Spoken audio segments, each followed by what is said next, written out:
उपस्थित श्रीमान उप कमांडेंट महोदय, उपस्थित अधिकारीगण, प्रशिक्षकों एवं प्रशिक्षणार्थियों, आज के इस गार्ड एवं संतरी के डेमो प्रदर्शन में मैं सीडीआई कार्यपालक निरीक्षक ले सकती है। सर्मोनियल गार्ड चढ़ाने का उद्देश्य यूनिट के जवानों में उच्च कोटि के अनुशासन और बल के प्रति गौरव की भावना पैदा करना, जवानों को समारोह कवायद का अभ्यास कराना तथा उनमें ऊंचे दर्जे की चुस्ती और फुर्ती पैदा करना, अच्छा टर्नआउट तथा सफाई की आदत पैदा करना, रिवेली और रिट्रीट के मध्य उच्च पदाधिकारियों तथा अन्य विशिष्ट व्यक्तियों का अभिवादन करना। सर्मोनियल गार्ड को किसी भी यूनिट के गौरव का प्रतीक माना जाता है, इसलिए इसकी कवायद चुस्ती और टर्नआउट उच्च कोटि का होना चाहिए। टेक्निकल गार्ड किसी भी ऐसे सुरक्षा संबंधी कार्य को पूरा करना जो कार्य यूनिट कमांडर द्वारा निश्चित किया जाए। ऐसे कार्यों में इमारतों, आर्मोरी, मैगजीन, खजाना, कैदियों आदि की सुरक्षा करना और निश्चित स्थानों में अनाधिकृत प्रवेश को रोकना है। सामरिक गार्ड रिवेली और रिट्रीट के मध्य सर्मोनियल गार्ड की तरह अभिनंदन करेगी। रात्रि के समय केवल होशियार होगी जब तक उन्हें वाइनों द्वारा निरीक्षण के लिए खड़े होने का आदेश न दिया जाए। टेक्निकल गार्ड के प्रत्येक संतरी को अलार्म पोस्ट और वैकल्पिक पोस्ट, होशियार आदि के बारे में अच्छी प्रकार से बताया जाना चाहिए। टेक्निकल गार्ड तभी अच्छी सुरक्षा दे सकता है जब इसकी हरकत इतनी तेज हो कि ये न तो रात के समय बाहर से दिखाई दे और न इनको सुना जाए। होशियार की पोजीशन में कोई भी गार्ड अभिनंदन नहीं करेगा, किंतु यदि संतरी मोर्चे पर रहे तो कोई सामरिक गार्ड अपने संतरियों के बिना माइनों के निरीक्षण के लिए पंक्ति में खड़ा हो सकता है। उस समय उपयुक्त अभिनंदन किया जा सकता है। गार्ड और संतरी से संबंधित कुछ परिभाषाएं। गार्ड जवानों का वह समय जो स्थानों, व्यक्तियों या संपत्ति की रक्षा के लिए तैनात किया जाता है। संतरी गार्ड से संबंधित वे जवान जो विभिन्न स्थानों पर ड्यूटी पर तैनात हो। क्वार्टर गार्ड के अलावा वे गार्ड और पिकेटें जो अपने निर्दिष्ट कर्तव्यों पर जाने से पहले अगली स्तर के निरीक्षण के लिए फालिन होते हैं। संतरी बीट जमीन की वह लंबाई जिस पर संतरी को गश्त करनी होती है। अभी आप देख रहे हैं जहां पर संतरी खड़ा है उसके सामने जो व्हाइट पट्टी है। संतरी पोस्ट वह स्थान जहां पर संतरी को तैनात किया जाता है। बदली ये संतरी जो एक ही समय में विभिन्न संतरी पोस्ट पर नियुक्त किए जाते हैं या जो पहले से ही ड्यूटी पर हो उनको बदली करने के लिए नियुक्त किए जाते हैं। बड़ा मुआयना यूनिट कमांडर जब स्वयं निरीक्षण ड्यूटी पर हो या कोई अन्य राजपत्रित अधिकारी जो उनके द्वारा निरीक्षण ड्यूटी के लिए नियुक्त किए जाते हैं ग्रांट काउंट कहलाते हैं। छोटा मुआयना वे समस्त अधीनस्थ अधिकारी जिनको निरीक्षण ड्यूटी पर नियुक्त किया जाता है। अलार्म पोस्ट वे स्थान जो गार्ड की सुरक्षा के लिए उसके चारों तरफ बनाए जाते हैं। जब भी गार्ड को होशियार का आदेश दिया जाए तो संतरी इन पोस्टों में पोजीशन लेते हैं। वैकल्पिक पोस्ट वे पोस्टें भी अलार्म पोस्टों के समान ही होती है, जब कभी गार्ड और संतरियों को एक ही रात्रि में दोबारा होशियार का आदेश दिया जाता है, तब संतरी इन पोस्टों को पकड़ते हैं। लाइन बनाना, लाइन बनाने के लिए गार्ड 2 साल से आकर लाइन बनाएंगे और बगल शस्त्र करेंगे। बिगुलर गार्ड कमांडर के 2 कदम दाहिने होता है। लाइन बन का आदेश आमतौर पर रिवेली और रिट्रीट के बीच दिया जाता है। होशियार, ये आदेश गार्ड को रात को दिया जाता है। इस पर संतरी अलार्म चौकियों पर अपनी पोजीशन लेते हैं। स्टैंड डाउन, हट जाएं।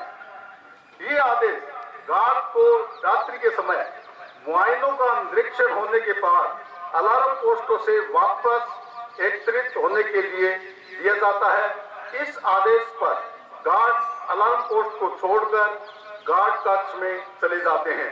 रिवेली, ये बिगुल काल सूर्योदय से पूर्व बजाई जाती है और इस समय क्वार्टर गार्ड में ध्वज चढ़ाया जाता है। रिट्रीट, ये बिगुल काल सूर्यास्त के समय बजाई जाती है और इस समय क्वार्टर गार्ड में ध्वज उतारा जाता है। अभी हम गार्ड आरोहण पर चर्चा करेंगे। गार्ड आरोहण का समय इलाके और मौसम को ध्यान में रखते हुए यूनिट कमांडर द्वारा निर्धारित किया जाता है। गार्ड की वर्दी इलाके और मौसम को ध्यान में रखते हुए यूनिट कमांडर द्वारा निर्धारित की जाती है। गार्ड के संतरी की संख्या साधारणतः गार्ड में 2 हेड कांस्टेबल, 6 कांस्टेबल होते हैं। जरूरत के अनुसार जवानों की संख्या बढ़ाई जा सकती है। गार्ड में एक बिगुलर भी होता है। स्टिक अर्डली, सर्मोनियल गार्ड में एक अतिरिक्त जवान लगाया जाता है। वर्दी के निरीक्षण के बाद जिस जवान का टर्न आउट व क्वाइट सबसे अच्छी होती है, उसे गार्ड की ड्यूटी से मुक्त कर दिया जाता है। स्टिक ऑर्डरली की ड्यूटी पर लगाया जाता है, जिसकी ड्यूटी यूनिट कमांडर के कार्यालय में आदेशों की प्रतीक्षा करना अर्थात रनर की ड्यूटी करना है। गार्ड की प्रेस, प्रतिदिन गार्ड के लिए पहले से ही जवान नियुक्त किए जाते हैं। गार्ड माउंटिंग से आधा घंटे पहले बिगुलर द्वारा तैयारी काल बजाई जाती है। तैयारी काल को बजाते ही गार्ड तैयार होकर तथा हथियार लेकर बताए हुए माउंटिंग ग्राउंड की तरफ चल पड़ती है। गार्ड माउंटिंग का स्थान आवश्यक नहीं है कि परेड ग्राउंड ही हो, अन्य कोई भी स्थान हो सकता है। हम यहाँ पर मानकर चलते हैं गार्ड तैयार होकर एवं होशियार हथियार लेकर माउंटिंग ग्राउंड में पहुंच चुकी है। अभी आप देखें तैयारी काल के सिग्नल पर कार्रवाई किस प्रकार की जाती है। तैयारी काल,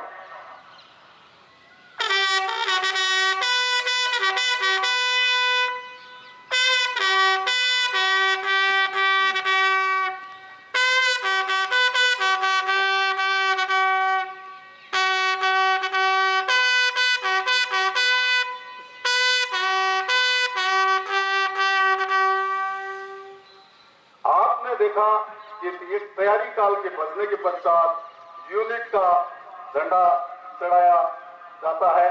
तो अभी आप देखें कि तैयारी काल बजने के बाद गार्ड तैयार हो रही है और अभी सबसे पहले यूनिट का झंडा चढ़ाने की ये तैयारी काल जो है लगभग आधा घंटे पहले बजाया जाता है। गार्ड अंदर तैयार हो रही है। अभी आप देखें तैयारी काल के बाद झंडा चढ़ाने की कार्रवाई आप देखेंगे। झंडा चढ़ाने की कार्रवाई,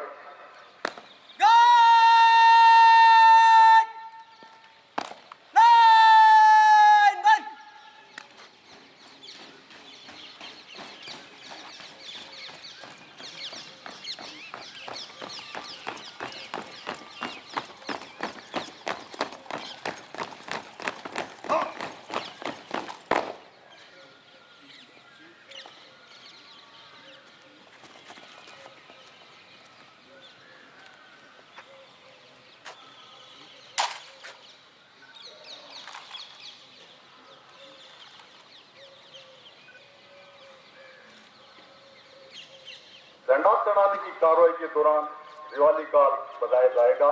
जब सुबह सूर्योदय के समय क्वार्टर गार्ड में ध्वज चढ़ाया जाता है तो इस काल को बताया जाता है। किसी भी बल के लिए इस काल का बहुत महत्व है, क्योंकि दैनिक कार्य की शुरुआत इस काल से की होती है। अतः ध्वज चढ़ाते वक्त ध्वज की पवित्रता एवं महत्व को ध्यान में रखते हुए उच्च दर्जे की कवायद का प्रदर्शन किया जाना चाहिए। साथ ही साथ उच्च दर्जे का टर्न आउट होना चाहिए।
संतरी खड़ा रहे। सेज गार्ड गार्ड कस के लिए विसर्जन।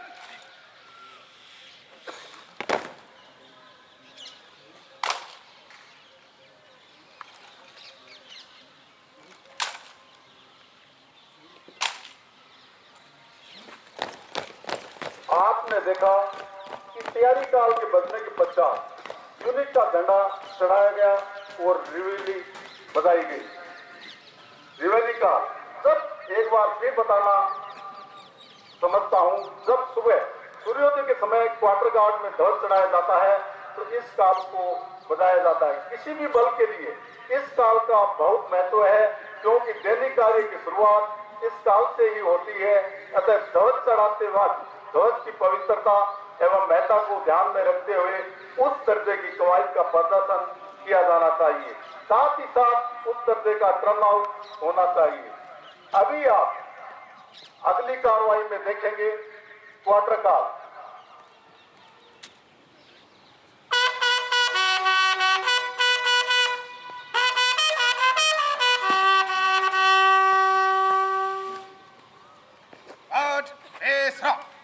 अभी आपने क्वार्टर काल सुनी। ये काल गार्ड आरोहण से 15 मिनट पहले बजाई जाती है। इस पर ड्यूटी एनसीओ गार्ड की वर्दी व हथियार का निरीक्षण करता है। ये कार्रवाई आप देखें मेरे दाहिनी तरफ।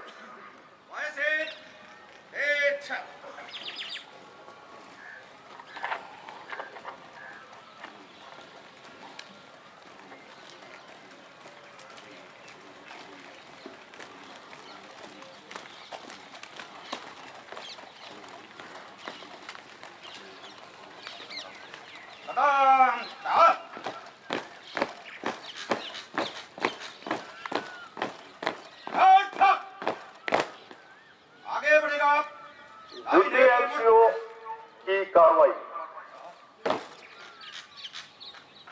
गार्ड ऐसा।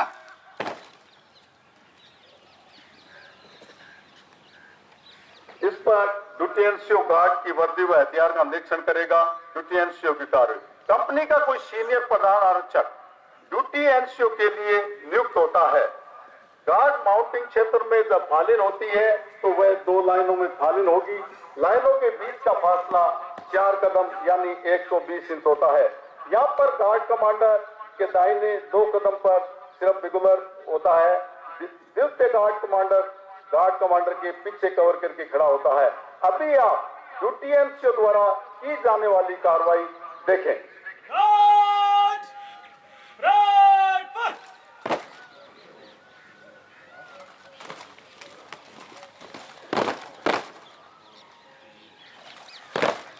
गार्ड परेड पर के आदेश पर गार्ड सावधान हुई और चलकर ड्यूटी एनसीओ से 2 कदम दूर थम करती है एवं विश्राम हो जाती है। गार्ड के विश्राम होते ही ड्यूटी एनसीओ सुगम दूरी 5 से 12 कदम पर आकर गार्ड की तरफ मुंह करके खड़े हो जाते हैं और ये दूरी ग्राउंड की उपलब्धता पर निर्भर करती है। आप देख रहे हैं ड्यूटी एनसीओ द्वारा आगे की कार्रवाई।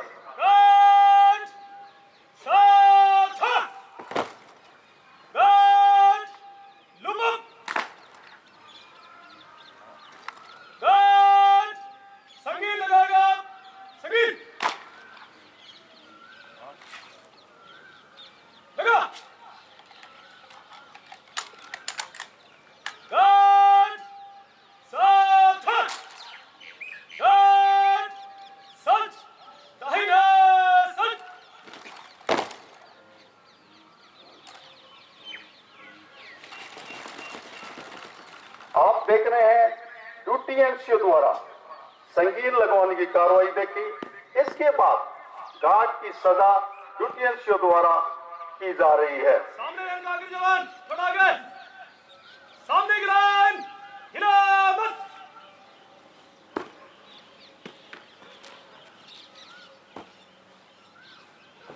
पिछली लाइन का नंबर 2 जवान, थोड़ा आगे। पिछली लाइन, हिला मत।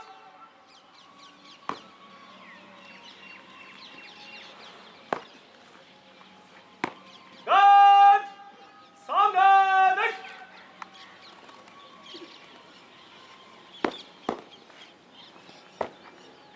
अभी आप देख रहे हैं ड्यूटी एनसीओ द्वारा गार्ड की वर्दी का निरीक्षण किया जा रहा है। वर्दी निरीक्षण के पश्चात संगीन उतारने की कार्रवाई की जाएगी ताकि हथियार का निरीक्षण किया जा सके। हथियारों के निरीक्षण में सबसे पहले निरीक्षण के लिए बाएं शस्त्र की कार्रवाई होगी। अभी आप वर्दी का निरीक्षण देख रहे हैं।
मैं बता देना उचित समझता हूं कि जो भी ड्रिल बनी हुई है वो जितनी भी बुक्स देखी जाए और अभी लेटेस्ट बुक देखी जाए उसमें सभी में ही जो 1916 की कार्रवाई है वो ही दर्शाई गई है। इसका मतलब यह है कि ड्रिल जो बनाई गई है उसमें परिवर्तन करना किसी भी प्रकार से संभव नहीं है। यही एक ऐसा कार्य है या ऐसी कार्रवाई है जिसमें किसी ने अभी तक परिवर्तन करना उचित नहीं समझा है। सिक्योरिटी की दृष्टि से जो क्वार्टर गार्ड में है, क्वार्टर गार्ड की जो कार्रवाई है उसमें समय समय पर परिवर्तन हुआ है, लेकिन ड्रिल पूरी क्वार्टर गार्ड की 1916 से इसी प्रकार चल रही है। आगे कार्रवाई देखें। संगीत उतारेगा, संगीत।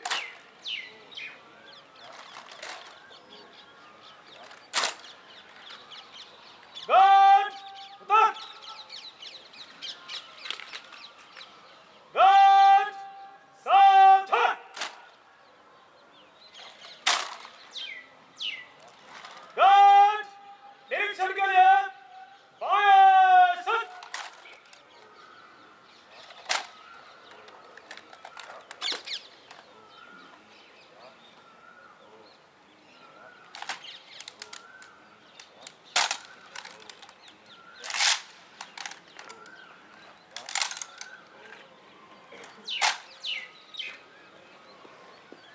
अभी आपने देखा ड्यूटी एनसीओ द्वारा बाएं शस्त्र की कार्रवाई कराई गई, जिसमें कि अभी मैगजीन तथा साल वाले पुर्जे का निरीक्षण किया जा रहा है। मैगजीन तथा साल वाले पुर्जे का निरीक्षण होने के बाद आगे में जांच शस्त्र की कार्रवाई करवाई जाएगी, जिसमें बैरल का मुलाहिजा किया जाएगा। हथियारों का निरीक्षण इसलिए किया जाता है ताकि ये यकीन किया जा सके कि सभी ने ड्यूटी में चढ़ने से पहले अपने अपने हथियारों को, आर्म्स को भली भांति साफ किया है। हथियार निरीक्षण के पश्चात फिर संगीत उतारने की कार्रवाई की जाएगी। अभी आप देख रहे हैं निरीक्षण के लिए बाएं शस्त्र में मैगजीन और साल वाले पुर्जे का मुलाहिजा किया गया।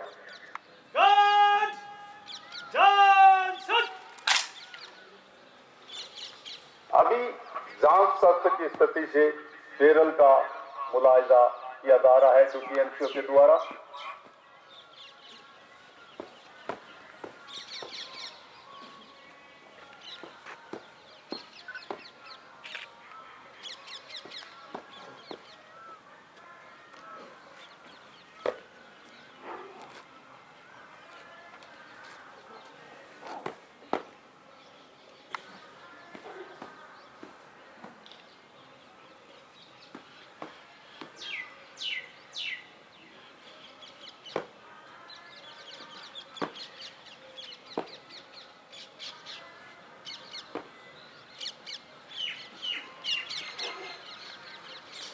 अभी आप देखेंगे हथियारों के निरीक्षण के पश्चात संगीत उतारने की कार्रवाई।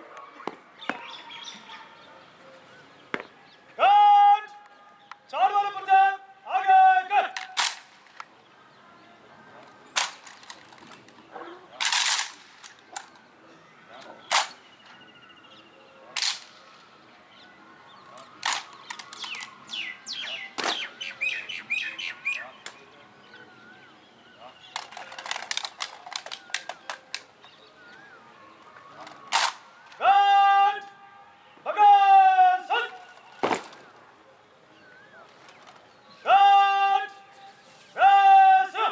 यहाँ पर ड्यूटी एनसीओ द्वारा गार्ड का निरीक्षण कर लिया गया है।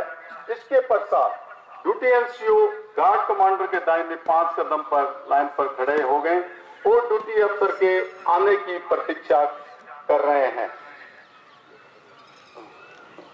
खालिद काल, अगली कार्रवाई में खालिद काल।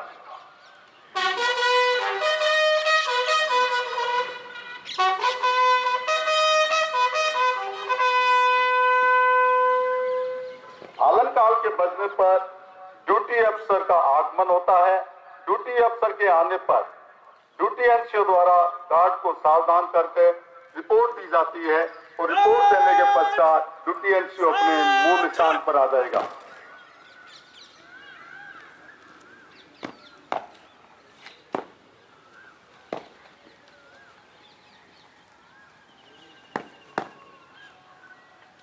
गार्ड निरीक्षण के लिए तैयार हो श्रीमान। ड्यूटी एनसीओ जगह लो। वापिस ड्यूटी एनसीओ अपने मूल स्थान पर आ जाते हैं। ड्यूटी ऑफिसर की कार्रवाई। दर्शक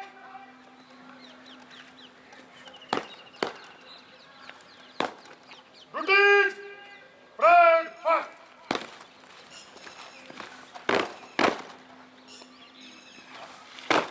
दर्शक और ड्यूटीज को परेड पर बुलाने की कार्रवाई आपने देखी। इसके पश्चात ड्यूटी अफसर मुड़कर गार्ड से सुगम दूरी 20 से 30 कदम पर आकर हम करते हैं और गार्ड की ओर मुंह करके खड़े हो जाते हैं। ड्यूटी अफसर द्वारा आगे की कार्रवाई। गार्ड साथा गार्ड संगीत लगाएगा। संगीत लगा। यहाँ पर मैं बता देता हूँ कि जो ड्यूटी एनसीओ ने कार्रवाई की वही लगभग पूरी कार्रवाई ड्यूटी अफसर द्वारा की जाएगी। उसमें सिर्फ एक्स्ट्रा में स्ट्रिक्ट आर्डरली का चुनाव ड्यूटी अफसर द्वारा निरीक्षण के बाद किया जाएगा। गार्ड सावधान गार्ड सच धैर्य सच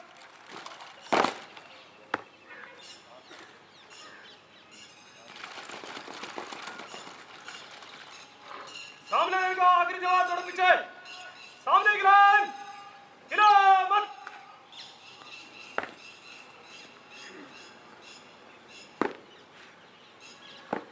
पिछली लाइन का नंबर 2 थोड़ा पीछे पिछली लाइन हिला मत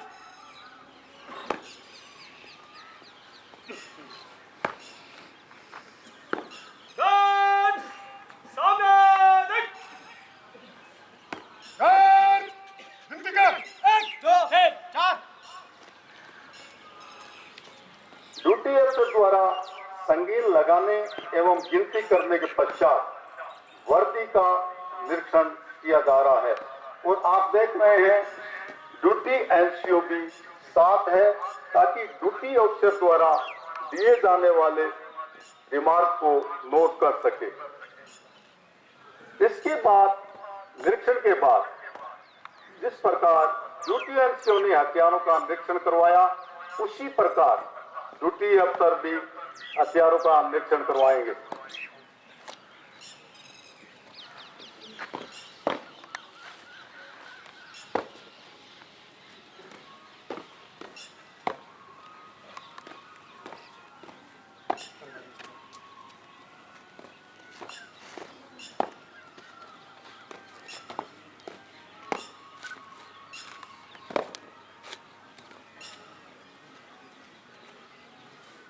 शुरू में बताया गया था कि क्वार्टर गार्ड किसी भी यूनिट का प्रतीक शान माना जाता है। क्वार्टर गार्ड से ही किसी भी यूनिट की स्वच्छता, अनुशासन और टर्नआउट, कवायद आदि का आभास हो जाता है। तो इसमें जितनी भी कवायद की जाती है वो उच्च स्तर की होनी चाहिए। जिस प्रकार एक विजिटर या कोई भी व्यक्ति जो फोर्स का है या सिविलियन है नियंत्रण कक्ष पर में गेट पर नियंत्रण कक्ष में प्रवेश करते ही उस इकाई के स्टैंडर्ड का पता चल जाता है, उसी प्रकार क्वार्टर गार्ड में की जाने वाली प्रत्येक ड्रिल ये बता देती है कि इस इकाई का अनुशासन कैसा है और यहाँ की और कार्रवाई भी किस प्रकार की है। गार्ड संगीन उतारेगा संगीन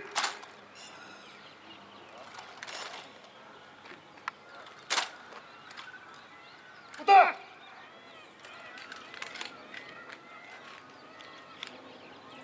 गार्ड सावधान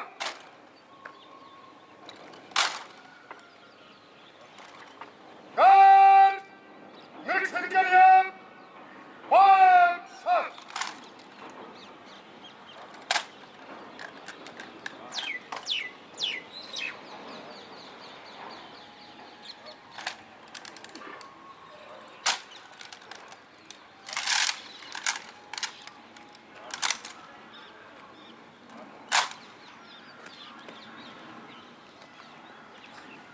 आपको पहले भी बताया गया था कि जिस प्रकार ड्यूटी एनसीओ कार्रवाइयां करता है, नई गार्ड का निरीक्षण करता है और हथियारों का निरीक्षण करता है, उसी प्रकार ड्यूटी अफसर फिर वही कार्रवाई कर रहे हैं। अभी निरीक्षण के लिए बाएं शस्त्र में मैगजीन और चाल वाले पुर्जे का निरीक्षण किया जा रहा है।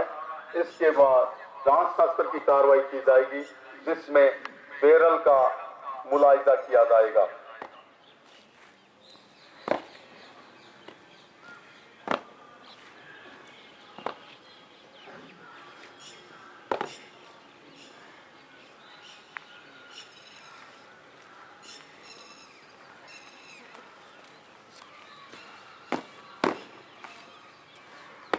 गार्ड दान सात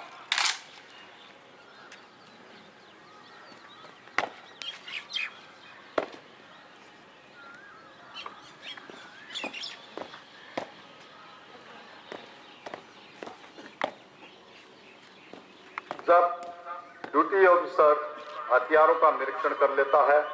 उसके बाद वह चाहे तो यहाँ पर ड्यूटी अफसर गार्ड को शस्त्र क्वाइट करा सकते हैं। और ड्यूटी एनसीओ और ड्यूटी अफसर की कार्रवाई में बड़ा अंतर यही है, यहाँ पर जिस जवान का टर्न आउट और क्वाइट सबसे अच्छा होगा उसे स्टिक ऑर्डरली चुना जाएगा।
नंबर 3 सामने के लाइन स्टिक ऑर्डरली विसर्जन। ड्यूटी अफसर द्वारा स्टिक ऑर्डरली चुना गया। उसके बाद गार्ड को निकट लाइन की कार्रवाई की जाएगी। गार्ड निकट लाइन चल। गार्ड सच घायल है सच।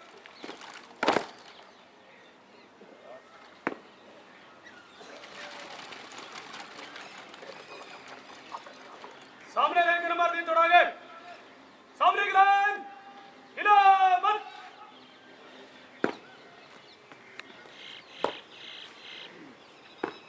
पीछे लाइन का नंबर 2 थोड़ा पीछे। पिछली लाइन स्टिक ऑर्डरली थर्मोनियल गार्ड में एक अतिरिक्त जवान लगाया जाता है।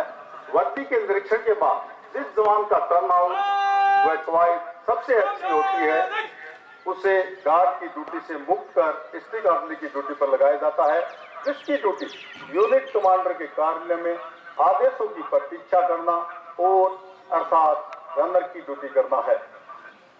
ड्यूटी एनसीओ लाइन पर गार्ड कमांडर जगह लो।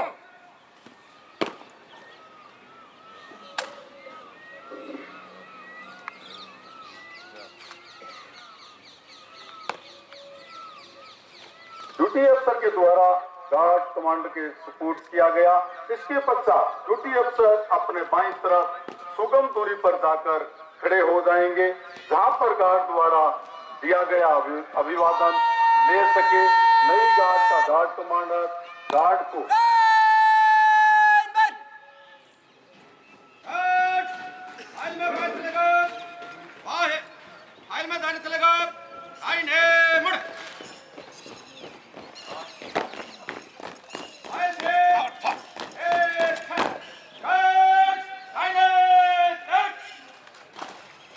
मार्च करके उस स्थान पर ले जाया जाएगा जहां वह पुरानी गार्ड को बदली करेगा। पुरानी गार्ड जैसे ही नई गार्ड को आते देखते हैं, लाइन बंद की कार्रवाई करते हैं एवं ड्यूटी अफसर ड्यूटी एनसीओ क्वार्टर गार्ड में गार्ड बदली की कार्रवाई की देखरेख करेंगे। अभी आप गार्ड को कार्य मुक्त करना, तैनाती और विसर्जन करने की कार्रवाई देखें। यदि क्वार्टर गार्ड के अंदर संभव हो तो नई गार्ड पुरानी गार्ड के सामने 15 कदम पर थम करेगी और यदि क्वार्टर गार्ड में स्थान कम है तो नई गार्ड पुरानी गार्ड से 6 कदम बाईं ओर खड़ी होगी और पुरानी गार्ड से सिधाई लेगी। पुरानी गार्ड का संतरी नई गार्ड को आते हुए देखकर जिस प्रकार से पहले से लाइन अप किया हुआ है, लाइन बंद की पुकार कर पुरानी गार्ड लाइन बंद की कार्रवाई कर चुकी है। अभी आपने देखा कि नई गार्ड ने पुरानी गार्ड की बाईं ओर 6 कदम की दूरी पर जगह ले ली और अभी आप गार्ड द्वारा की जाने वाली सर्मोनियल कार्रवाई को देखेंगे। पुरानी घाट बगल सा, पुरानी घाट सलाम सा,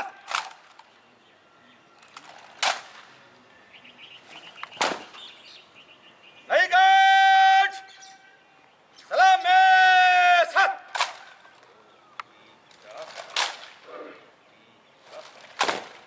पुरानी घाट बगल सा,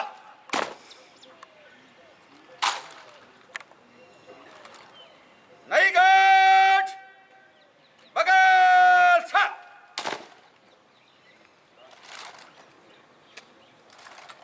पुरानी घाट वैसा, नई घाट वैसा। आपने देखा कि पुरानी तथा नई गार्ड ने एक दूसरे को सम्मान दिया तथा अभी पुरानी गार्ड कमांडर ने नए गार्ड कमांडर को संतरियों की तैनाती के बारे में बता रहे हैं। 2 संतरी दिन 2 संतरी रात, 2 संतरी दिन 2 संतरी रात।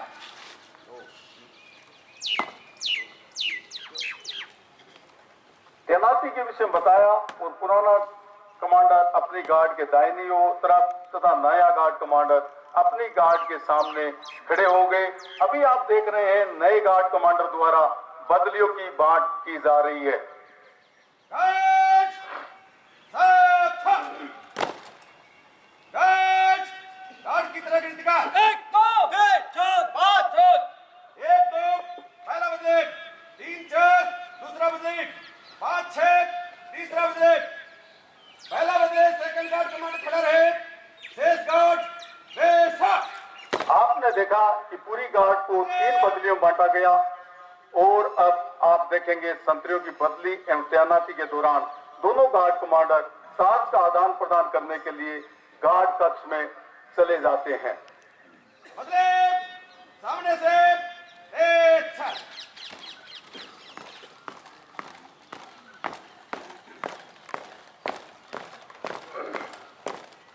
बदले था, बदले बदले मार, बदले एक फाइल में दाहिने चलेगा, दोनों गार्ड कमांडर मुड़, साथ का हैंडी टेकिंग के लिए गार्ड कक्ष में जाते हुए संतरियों की बदली करना। जिस पोस्ट पर संतरी पहले से लगा हो वहां पर जब बदली पहुंचती है तो नया 2IC बदली को संतरी से 2 कदम की दूरी पर थम करेगा।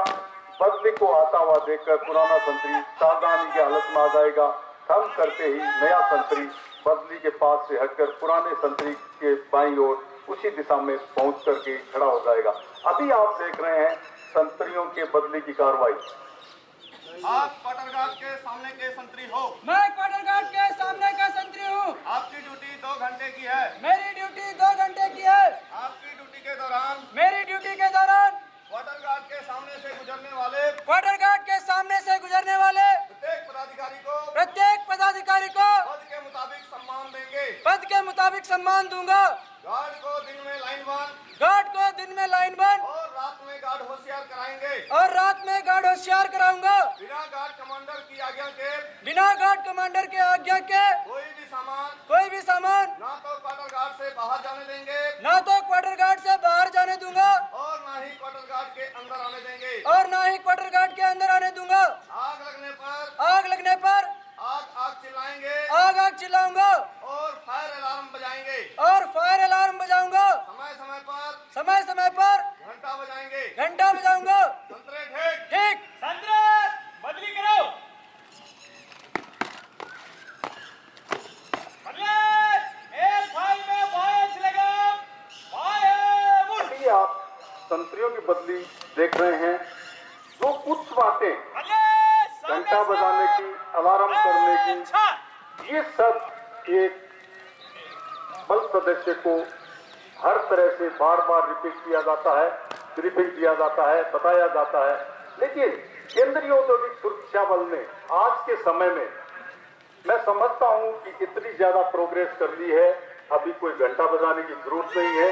यदि क्वार्टर गार्ड में कोई भी किसी भी समय इंसिडेंट होता है तो मैं समझता हूं विदिन 2 मिनट के अंदर पूरे प्रशासन को पता चल जाता है कि ये कार्रवाई हुई है। तो आज सीआईएसएफ ने हर क्षेत्र में बहुत ही ज्यादा प्रोग्रेस की है, लेकिन ये एक ड्रिल बनी हुई है जिसको पुराने रूप में भी दिखाया जा रहा है। लेकिन मैं समझता हूं क्वार्टर गार्ड में कुछ भी इंसिडेंट होने से नीचे से लेकर जिसको जरूरी समझा जाता है उसको 2 मिनट के अंदर सूचना पारित कर दी जाती है। इतना कम्युनिकेशन सीआईएसएफ का आगे बढ़ गया है।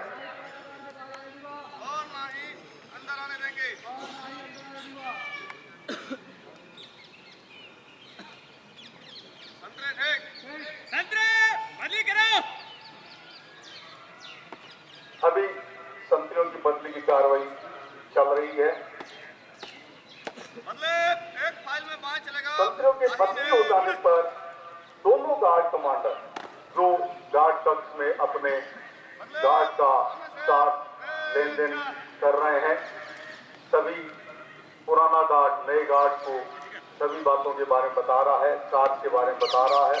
गार्ड कमांडर एक साथ जाकर ड्यूटी अफसर को सलूट करेंगे और साथ के लेन देन की रिपोर्ट देंगे और गार्ड कमांडर अपनी अपनी गार्ड में शामिल हो जाएंगे।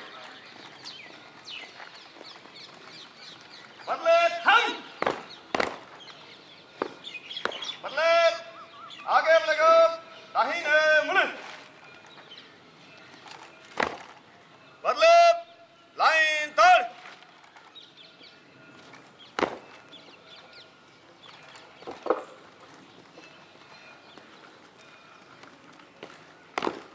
अभी आप देख रहे हैं दोनों गार्ड कमांडर ड्यूटी ऑफिसर के पास रिपोर्ट कर रहे हैं और साथ के लेन देन की रिपोर्ट दे रहे हैं।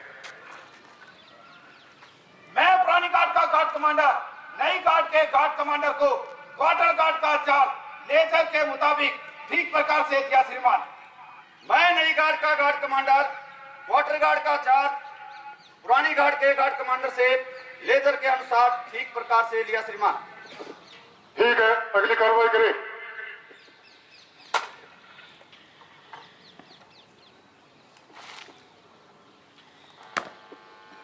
गार्ड कमांडर अपनी अपनी गार्ड में शामिल होते हुए आगे की कार्रवाई आप देखें। पुरानी गार्ड सब था, नई गार्ड सब था।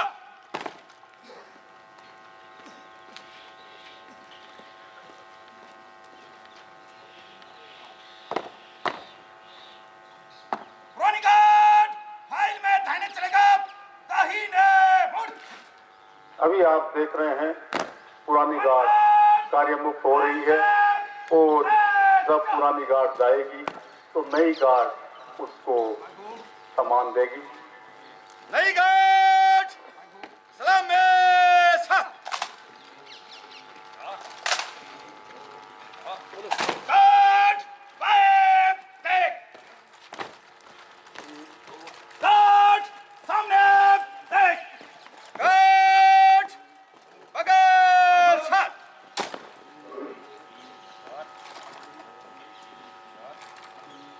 गार्ड फाइल में दाहिने चलेगा, दाहिने मुड़। बाएं से एक छत। गार्ड था, आगे बढ़ेगा, बाहें। आपने देखा कि पुरानी गार्ड के जाने के पश्चात कई गार्ड ने पुरानी गार्ड का स्थान ग्रहण किया, पर गार्ड कमांडर अपनी गार्ड को अभी आप देख रहे हैं गार्ड कमांडर अपनी गार्ड को ड्यूटी के विषय में समझाएंगे। साथ ही आप देखेंगे कि पुरानी गार्ड नई गार्ड की मूल स्थिति में पहुंच गई है तथा ड्यूटी एनसीओ द्वारा उनके हथियारों का निरीक्षण किया जाएगा, जरूरत समझी जाएगी तो, एवं हथियारों का निरीक्षण होने के बाद पुरानी गार्ड को ड्यूटी एनसीओ के द्वारा विसर्जित कर दिया जाएगा।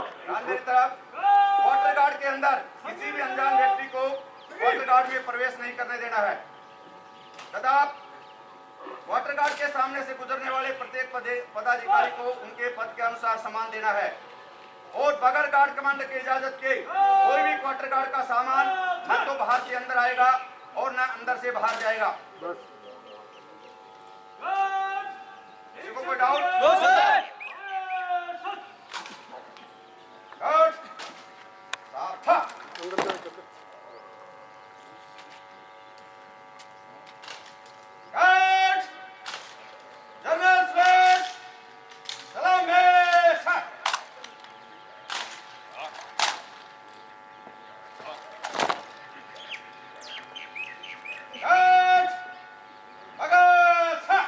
हमने देखा नए गार्ड कमांडर ने नई गार्ड को ब्रीफिंग भी किया और साथ में शस्त्र कवायद करवाया और उसके बाद विसर्जित कर दिया जाएगा।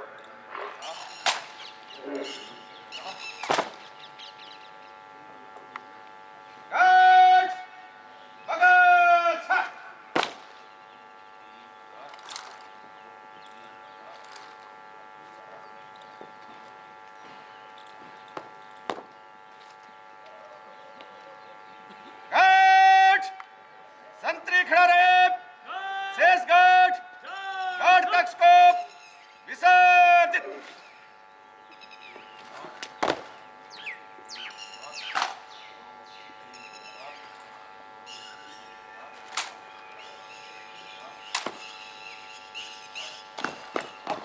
यहाँ तक आपने गार्ड माउंटिंग, रिलीविंग एवं डिसमाउंटिंग की कार्रवाई देखी। अब डेमो का अगला भाग जिसमें गार्ड द्वारा दिन के समय लाइन बंद की कार्रवाई दिखाई जाएगी। दिन में गार्ड के लाइन बंद के मौके कौन कौन से होते हैं उनके बारे में मैं बता देता हूं। निम्नलिखित मौकों पर लाइन बंद की कार्रवाई की जाती है। दिवाली के समय सभी केंद्र व राज्य सरकारों के विशिष्ट व्यक्तियों के आने पर, महानिदेशक, महानिरीक्षक, उप महानिरीक्षक के आने पर, कमांडेंट यूनिट इंचार्ज के आने पर दिन में एक बार, साई कमांडेंट के आने पर दिन में एक बार, ड्यूटी अफसर के प्रथम बार आने पर, हथियारबंद टोली जिसकी संख्या गार्ड से अधिक हो क्वार्टर गार्ड के सामने से गुजरने पर, सब यात्रा के क्वार्टर गार्ड के सामने से गुजरने पर, बल या यूनिट का निशान बाहर जाने पर और आने पर, गार्ड बदली करते समय, रिट्रीट के समय, गार्ड को लाइन बनाना, गार्ड को निरीक्षण के लिए लाइन बंद की कार्रवाई रिवेली से रिट्रीट के बीच की जाती है। अभी आप देखेंगे कि जब संतरी ने यूनिट प्रभारी डीआईजी साहब को क्वार्टर गार्ड में प्रवेश करते हुए देखा तो संतरी किस प्रकार कार्रवाई करेंगे। अभी आप देखेंगे जब क्वार्टर गार्ड के सामने डीआईजी साहब आ रहे हैं और संतरी को लग रहा है कि डीआईजी साहब क्वार्टर गार्ड के अंदर आएंगे तो संतरी किस प्रकार कार्रवाई करता है आप देखेंगे।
गार्ड कमांडर द्वारा निरीक्षण अधिकारी को उचित सलूट दिया गया, जिस प्रकार अभी डीआईजी साहब के रोल में एएसआई दिलीप साहब कार्रवाई कर रहे हैं। गार्ड कमांडर द्वारा निरीक्षण अधिकारी को उचित सलूट दिया गया तथा गार्ड निरीक्षण के लिए हाजिर है। निरीक्षण के दौरान जब गार्ड कमांडर का निरीक्षण हो जाता है वह लाइन तोड़ करके निरीक्षण अधिकारी के साथ रहते हैं।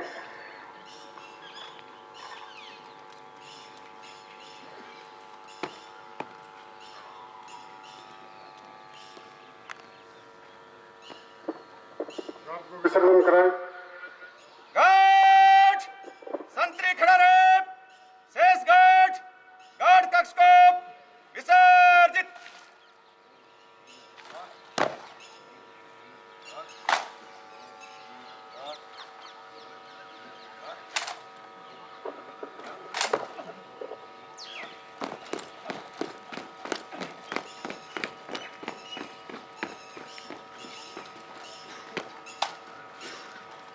निरीक्षण समाप्ति के पश्चात विसर्जन का आदेश मिलने पर गार्ड कमांडर द्वारा गार्ड को विसर्जित करवाया जाता है और गार्ड कमांडर गार्ड कक्ष और आसपास के स्थानों के निरीक्षण के लिए निरीक्षण अधिकारी के साथ में रहते हैं।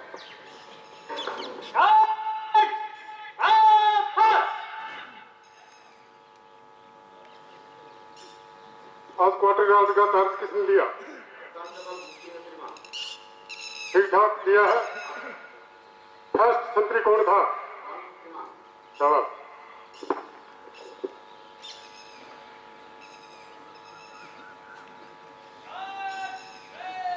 अभी गार्ड कक्ष और आसपास के स्थानों का निरीक्षण किया जा रहा है।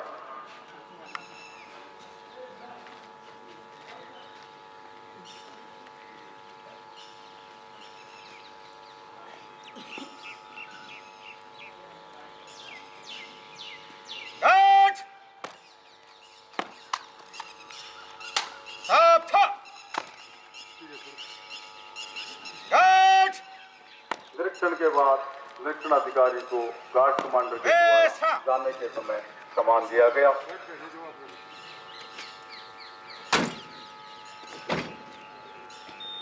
अगले चरण में प्रदर्शन के अगले चरण में आप देखेंगे दिन के समय अकेले संतरी की कार्रवाई। अभी जब क्वार्टर गार्ड के सामने से कोई सलूट लेने वाला अधिकारी पैदल या वाहन से गुजरता है तो अकेला संतरी किस प्रकार के द्वारा की जाने वाली कार्रवाई को डेमो के माध्यम से दिखाया जा रहा है। जब क्वार्टर गार्ड के सामने से एएसआई से लेकर साई कमांडेंट के रैंक तक के अधिकारी क्वार्टर गार्ड के सामने से गुजरते हैं तो अकेला संतरी किस प्रकार से अभिवादन करता है। देखिए अभी आप देख रहे हैं सब इंस्पेक्टर संजीव कुमार साहब क्वार्टर गार्ड के सामने से गुजर रहे हैं तो संतरी किस प्रकार कार्रवाई करता है।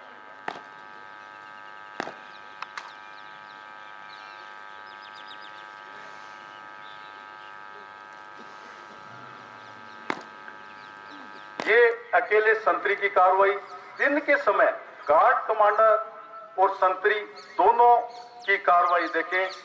अभी आप देखेंगे कि यदि दिन के समय क्वार्टर गार्ड में कमांडर, गार्ड कमांडर और संतरी दोनों उपस्थित रहते हैं और उस समय क्वार्टर गार्ड के सामने से कोई सलूट लेने वाला अधिकारी, उदाहरण स्वरूप अभी क्वार्टर गार्ड के सामने से उप कमांडेंट महोदय पैदल या वाहन से गुजरते हैं तो गार्ड कमांडर और संतरी के द्वारा की जाने वाली कार्रवाई को डेमो के माध्यम से देखें। अभी सब इंस्पेक्टर संजीव साहब डीसी साहब का रोल प्ले कर रहे हैं। गार्ड कमांडर और संतरी के द्वारा उचित अभिवादन किया गया डीसी साहब का और अभी इसी डेमो के प्रदर्शन में आगे की कार्रवाई में बीट पर संतरी किस प्रकार गश्त करता है उसके बारे में दिखाया जाएगा। जब संतरी अपनी बीट पर घूमना चाहता है पहले सावधान होगा, एक कदम आगे लेगा तथा दाहिने या बाएं मुड़कर तेज चाल से मार्च करेगा। संतरी गश्त के दौरान अपनी चौकी जहां से अभिनंदन या थम करना हो छोड़कर बीट पर कहीं भी नहीं रुकेगा। बीट पर संतरी की गश्त की कार्रवाई देखें।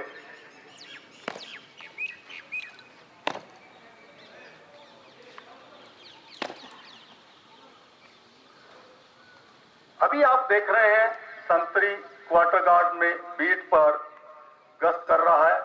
इसमें ध्यान रखने वाली बात प्रशिक्षणार्थियों के लिए यही है कि कभी भी जब आप गश्त कर रहे हैं तो बाहर की साइड ही आपको टर्न करना है। कभी भी क्वार्टर गार्ड के अंदर की तरफ टर्न नहीं करना है और आपकी नजर हर तरफ जो बाहर की साइड है उस पर चौकन्नी होनी चाहिए। इसलिए जब भी आप टर्न करें गश्त के दौरान हमेशा 2 बार टर्न करें और बाहर की तरफ टर्न करते हुए ही गश्त करें। अभी आपने बीट पर संतरी की गश्त की कार्रवाई देखी। डेमो के अगले चरण में गार्ड को रिट्रीट के बाद लाइन बंद करना की कार्रवाई एवं क्वार्टर गार्ड में झंडा उतारने की कार्रवाई जो कि बहुत ही महत्वपूर्ण है किसी भी फोर्स के लिए। तो अभी डेमो के रूप में आप देखेंगे रिट्रीट की कार्रवाई जिसमें झंडा उतारा जाएगा।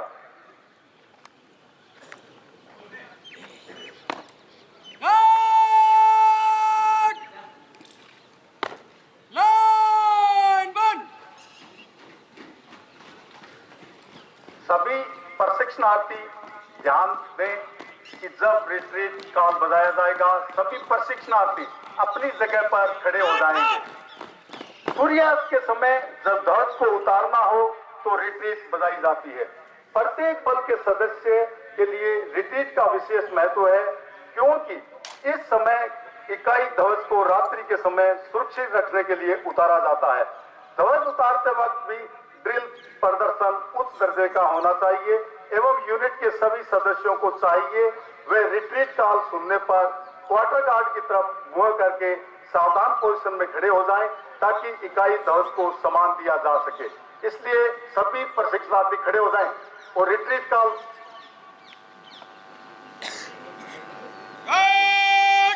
ये आपको सिखलाई के तौर पर कार्रवाई की जा रही है।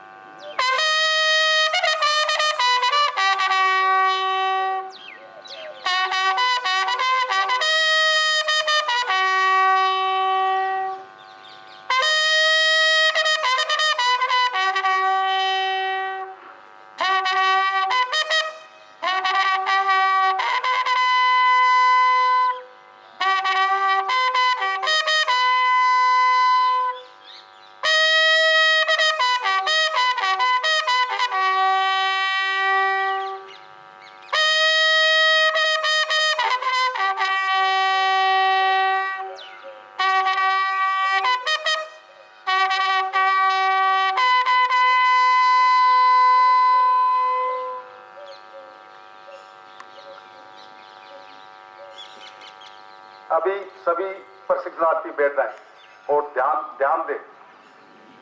रिट्रीट सूर्यास्त के समय जब ध्वज को उतारना हो तो रिट्रीट बजाई जाती है। प्रत्येक बल के बल सदस्यों के लिए रिट्रीट का विशेष महत्व है, क्योंकि इस समय इकाई ध्वज को रात्रि के समय सुरक्षित रखने के लिए उतारा जाता है।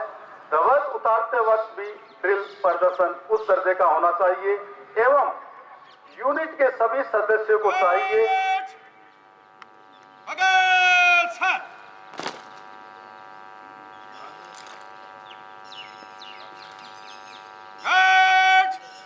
संतरी खड़ा रहे, शेष गार्ड लाइन तोड़। यहाँ पर गार्ड कमांड के द्वारा ध्वज उतारने के बाद लाइन तोड़ की कार्रवाई की गई।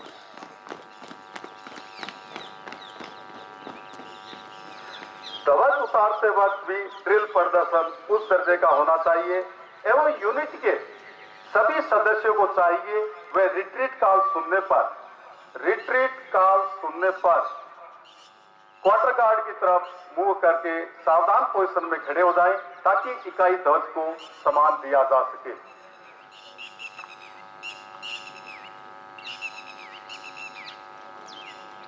अभी रिट्रीट की कार्रवाई समाप्त होने के बाद ऑटोमेटिकली सर्मोनियल गार्ड टैक्टिकल गार्ड में बदल जाती है। अभी डेमो के अगले चरण में अगली अंतिम और अगली कार्रवाई गार्ड को रात के समय होशियार करना, स्टैंड टू करने की कार्रवाई। गार्ड को रात के समय होशियार करने के मौके इस प्रकार है।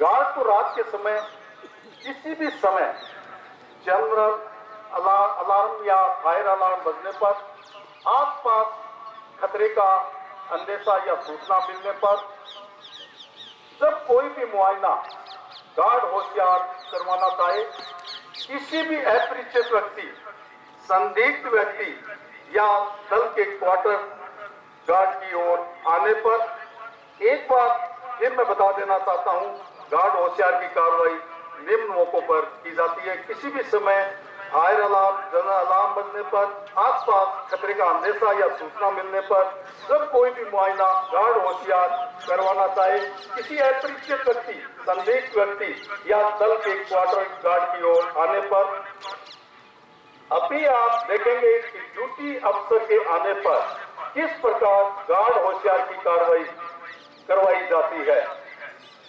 ड्यूटी अफसर के आने पर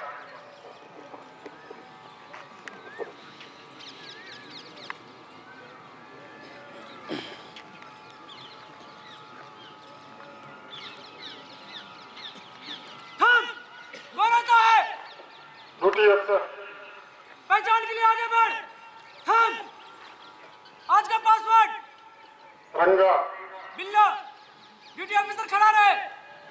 गार्ड होशियार। गार्ड आपने देखा होशियार। ड्यूटी अफसर के आने पर संतरी ने गार्ड को होशियार करवाया तथा समस्त गार्ड ने अलार्म पोस्ट पर जगह दी। गार्ड कमांडर ने अभी गार्ड कमांडर सभी पोस्टों पर जाकर यकीन करेंगे।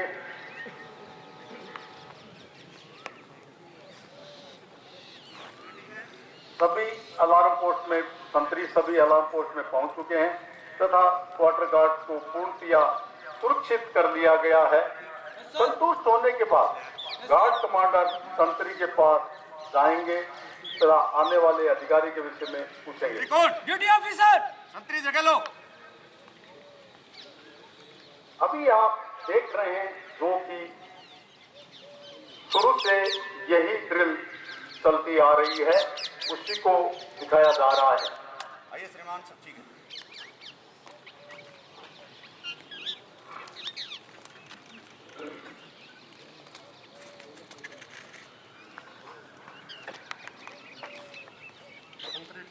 ठीक श्रीमान।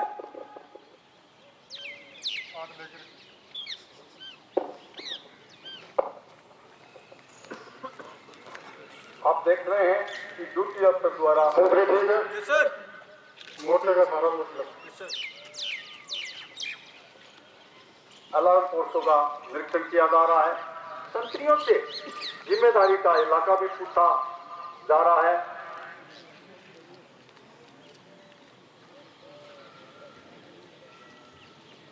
अभी आप गार्ड होशियार में सामान्यतया सभी जगह सभी बलों में इसी प्रकार की कार्रवाई को देखेंगे देखते हैं और की जाती है।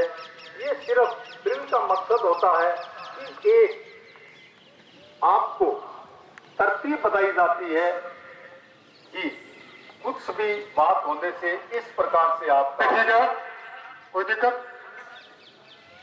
पूरे क्वार्टर गार्ड के एरिया को बांटा गया है जो कि क्वार्टर गार्ड यानी 360 डिग्री को क्वार्टर मतलब चौथाई इलाके में करके चारों तरफ इसी प्रकार संतरियों को लगभग 90 डिग्री का एरिया दिया जाता है सुरक्षा की दृष्टि से। अपना और को भर बताइए। मेरे सामने लगभग 30 गज दूर मकान का दाहिना कोना और उससे बढ़ती लाइन मेरा आमरुख से आधा दाहिने लगभग 80 गज दूर एक पीपल का पेड़, उससे बढ़ती लाइन मेरी दाहिनी हाथ से आमरुख से आधा बाएं लगभग 20 गज दूर एक छतरीनुमा दरख्त और उससे बढ़ती लाइन मेरी बाईं हाथ से दाहिनी हाथ से बाईं हाथ। ये मेरा जिम्मेवारी का इलाका है। इसमें कोई संदिग्ध व्यक्ति प्रवेश करता है या कोई हरकत होती है तो मैं चैलेंज पुकारूंगा और समय रहते हुए गार्ड कमांडर को सूचित करूंगा। अगर समाचार नहीं देता है तो अपनी सूझबूझ से कार्रवाई करूंगा। आखिरी गोली आखिरी दम तक मोर्चा नहीं छोड़ूंगा। यही मेरा आउट ऑफ फायर है श्रीमान।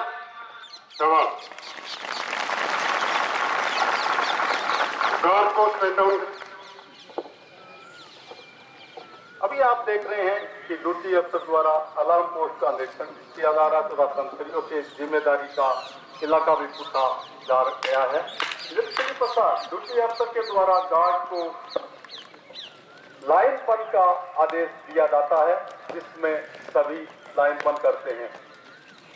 यहाँ पर गार्ड को स्टैंड 2 भी करवाया जा सकता है, स्टैंड डाउन भी करवाया जा सकता है जिसमें संतरी डायरेक्ट अलार्म पोस्ट से अपने विश्राम कक्ष में चले जाते हैं। लाइन बंद का आदेश मिलने पर लाइन बंद करते हैं।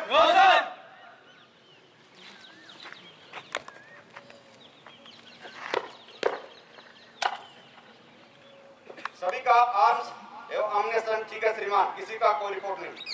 ठीक है, गार्ड को लाइन तोड़ करें।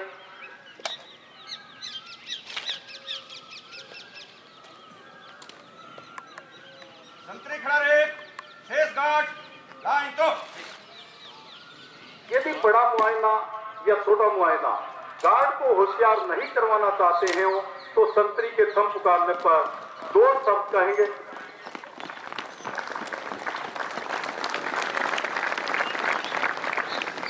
थम पुकारने पर 2 शब्द कहेंगे। यदि संतरी आश्वस्त हो जाए कि आने वाला दोस्त ही है तो संतरी कहेगा आओ दोस्त सब ठीक है, साथ ही शांत शस्त्र से बाजू शस्त्र की स्थिति में आ जाएगा और आने वाले अधिकारी को आगे बढ़ने की अनुमति देगा। अंत में मैं आपको बताना जरूरी है कि कार्रवाई अलग अलग इकाइयों में अलग अलग जो यूनिट कमांडर है उनके निर्देश के अनुसार की जाती है, क्योंकि क्वार्टर गार्ड या किसी भी इकाई या किसी भी ऑर्गेनाइजेशन की सुरक्षा वहां के टोपोग्राफी यानी वहां के लोगों या वहां के आतंकवादी ग्रुपों या नक्सलवाद के द्वारा जो स्थिति होती है उनको देखते हुए कार्रवाई की जाती है। अभी मैं यही गार्ड होशियार की कार्रवाई को ये बताना चाहता हूं कि अभी समय बहुत बदल गया है और आतंकवादी संगठन बहुत ज्यादा सक्रिय हो गए हैं। जगह जगह नक्सलवाद आतंकवाद बहुत ज्यादा बढ़ गया है। तो मैं ये बताना चाहता हूं कि जो भी क्वार्टर गार्ड में अधिकारी या यूनिट प्रभारी हो वो इस प्रकार ड्रिल के लिए आदेश दे कि नए तरीकों को देखते हुए, क्योंकि इस पुराने तरीके में संतरी जो भी आता है उसके ठीक सामने खड़ा रहता है और आज के समय में इतने अच्छे हथियार आ गए हैं कि पता ही नहीं चलेगा कि संतरी जब सामने दिखाई दे रहा है तो किस टाइम उसको आने वाला व्यक्ति बर्बाद कर सकता है। तो उस स्थिति को देखते हुए अभी आप देखेंगे क्वार्टर गार्ड में भी जो दरवाजा जहां से अंदर गार्ड रूम में जो संतरी रहते हैं उनके निकलने के लिए सामने पलाई लगाकर ये दिखाया गया है कि जो दरवाजे से गार्ड रूम से संतरी निकलते हैं वो दिखाई नहीं देने चाहिए और मोर्चा लेने के समय भी कम से कम बाहर के व्यक्ति को दिखाई देना चाहिए। तो अभी नए रूप में गार्ड होशियार की कार्रवाई किस प्रकार की जाएगी वो आप देखें।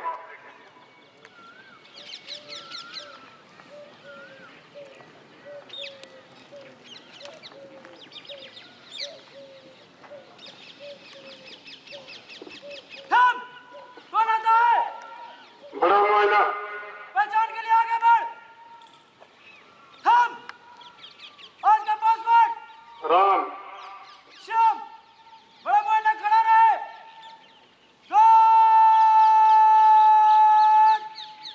होशियार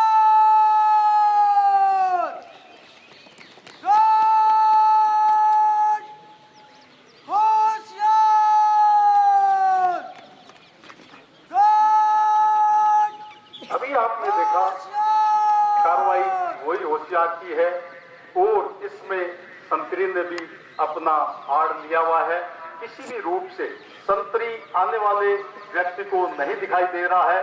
इसी प्रकार जिसने भी मोर्चा लिया है प्रॉपर छिपाव हासिल करते हुए अपने अलार्म पोस्ट पर गए हैं।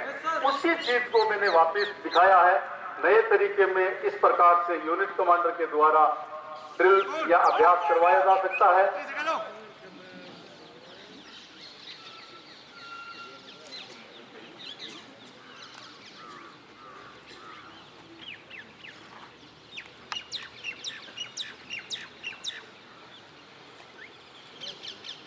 आइए श्रीमान, सब ठीक है। अभी आपने देखा पूरी कार्रवाई वही है, लेकिन छिपाव हासिल करते हुए आड़ लेते हुए कार्रवाई की गई है। और आपने देखा सामने दरवाजे से भी निकलते हुए संतरी नहीं दिखाई दिए हैं। इसमें और भी बहुत तरीके हैं। गार्ड कमांडर और गार्ड में जो संतरी तैनात है उनके द्वारा यूनिट प्रभारी उनके लिए संतरी दे देता है। अपना और को फाइल बताइए। मेरे सामने लगभग 60 गज दूर एक इलेक्ट्रिक पोल एवं इससे बढ़ती हुई लाइन, मेरा आमरुख से आधा दाएं लगभग 30 गज दूर एक मोटे तरह का ट्रक एवं उससे बढ़ती हुई लाइन, मेरी दाईं हाथ से आमरुख से आधा बाएं लगभग 80 गज एक छायादार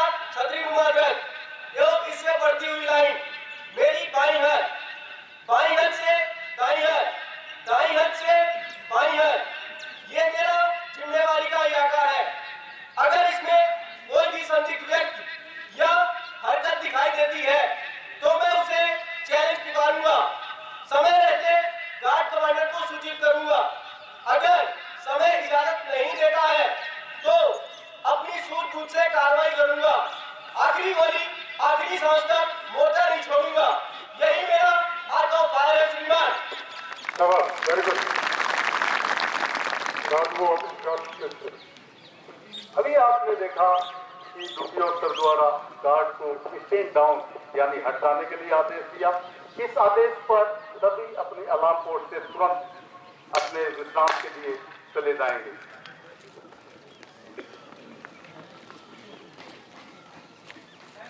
अभी आपने होशियार की कार्रवाई देखी। मैं आपको एक घटना के बारे में इस जगह पर जरूर बताना चाहता हूं, जो कि हमने मतलब ये लगभग उस रात की बात है, रात भी नहीं कहूंगा, सुबह समझ लीजिए, क्योंकि दिसंबर सारा देश नया वर्ष मनाकर पूरी थकावट से सो रहा था। लगभग 2:30 बजे दिनांक 31 दिसंबर और 1 जनवरी 2007, 31 दिसंबर 2007, 1 जनवरी 2008 की रात्रि और सुबह 2:30 बजे एक ऐसा कैंप सेंट्रल आर्म फोर्स का 5 बटालियन रामपुर, जो कि हाईवे पर है, वहां पर 5 बटालियन रहती है, जहां पर फोर्स से संबंधित लोग रहते हैं, तो उसी से संबंधित कार्रवाइयां चलती है। उस रात को सभी लोग सो रहे थे। उस कैंप पर आतंकवादियों ने फायदा उठाते हुए उस रात का उस कैंप पर अटैक कर दिया। कैंप इस प्रकार था, जिस तरह हमारी गेट है, गेट पर 2 संतरी तैनात होते थे और गेट को बंद रखने का आदेश था और उस पर आक्रमण किया गया। आतंकवादियों ने पहले से ही रेकी किया हुआ था। दोनों संतरी उस समय पर सामने रेलवे क्रॉसिंग था और हाईवे था, सामने क्रॉसिंग था और हाईवे था। सामने ही ठंडी होने की वजह से एक चाय की गुमटी की दुकान थी, वहां एक रिक्शे वाला सो रहा था। उसी के पास वो दोनों संतरी लकड़ी से आग तपने के लिए जाके बैठ गए। गेट को उन्होंने छोड़ दिया और आग तप रहे थे। आतंकवादी आए, तीनों को बर्बाद कर दिया। उन दोनों संतरियों के चलते एक रिक्शे वाला भी मारा गया। तीनों को बर्बाद करके उन्होंने ये फायदा उठाया कि ठीक गेट के 10 मीटर पर गार्ड रूम था। जैसे ही फायरिंग की आवाज सुनी तो आतंकवादियों ने, एक ने गेट पर मोर्चा ले रखा था क्योंकि गेट भी खुला था, और जैसे उन तीनों को मारा गया, गोली की आवाज सुनकर गार्ड कमांडर गेट से बाहर निकला, क्योंकि 2:30-3 बजे का टाइम था, वो नींद में भी था। जैसे ही गेट से निकलता है, आतंकवादी का इतना अच्छा रेकी किया हुआ था कि उसने तुरंत उसको भी शूट कर दिया। जैसे ही दरवाजे से वो बाहर निकल रहा था गार्ड रूम से, और साथ में जैसे उसने दरवाजा खोला, पास की खिड़की थी, उसमें एक ग्रेनेड को भी थ्रो कर दिया, क्योंकि ज्यादा दूरी नहीं थी। और ग्रेनेड थ्रो से 2 अंदर सो रहे गार्ड रूम में संतरी भी बुरी तरह घायल हो गए। पास में ऑफिसर्स ये क्लब था, वहां भी उसने 2 संतरी थे, उनको बर्बाद कर दिया एकदम आसान तरीके से। साथ में एक और ऑफिस था, वहां पर तैनात 2 संतरियों को भी उसने बर्बाद कर दिया। तो मैं ये बताना चाहता हूं कि लगभग उस रात को 7 बल सदस्यों की उन्होंने मतलब हत्या कर दी, मार दिया, सिर्फ उनकी लापरवाही की वजह से। सबसे पहली गलती उनकी ये थी कि गार्ड रूम से निकलने वाला दरवाजा एकदम सामने था और आतंकवादियों ने एकदम पता था कि गोली की आवाज सुनेगा, गार्ड कमांडर बाहर आएगा, और ग्रेनेड भी लेके गए, क्योंकि उन्होंने रेकी कर रखा था। कहीं भी ग्रेनेड को रोकने के लिए जाली नहीं लगाया हुआ था। जिस तरह से हमने इस डेमो के दौरान सभी मोर्चों पर वॉलीबॉल का नेट लगाकर ये दिखाने की कोशिश की है कि हमने इसको जाली से कवर कर रखा है। यदि ग्रेनेड थ्रो आता है तो किसी भी तरह का कोई खतरा नहीं है। और सामने के दरवाजे को, जहां से संतरी बाहर निकल रहे हैं गार्ड रूम से, क्वार्टर गार्ड से, वहां पर दरवाजा इस तरह से पलाई लगा के दिखाया गया है कि निकलने वाले लोगों पर, बाहर से आने वाला ग्रुप किसी भी तरह से अटैक नहीं कर सके। तो उस रात को 7 बल सदस्य मारे जाते हैं सिर्फ अपनी लापरवाही की वजह से। तो हमारा कहने का मतलब यही है कि क्वार्टर गार्ड या कोई भी जहां पर सुरक्षा तैनात की जाए उसमें पूरा ध्यान रखा जाए तो ज्यादा बेहतर है। अभी मैं इस डेमो के यहाँ पर ये क्वार्टर गार्ड के प्रशिक्षण से संबंधित गार्ड और संतरी का डेमो समाप्त होता है। इसमें किसी भी प्रशिक्षणार्थी को कोई शक या सवाल है तो वह बारी बारी से पूछ सकता है। किसी भी प्रशिक्षणार्थियों को किसी भी तरह का कोई शक और सवाल है तो वह पूछ सकता है। स्टाफ में भी यदि किसी को शंका है तो वो भी पूछ सकते हैं।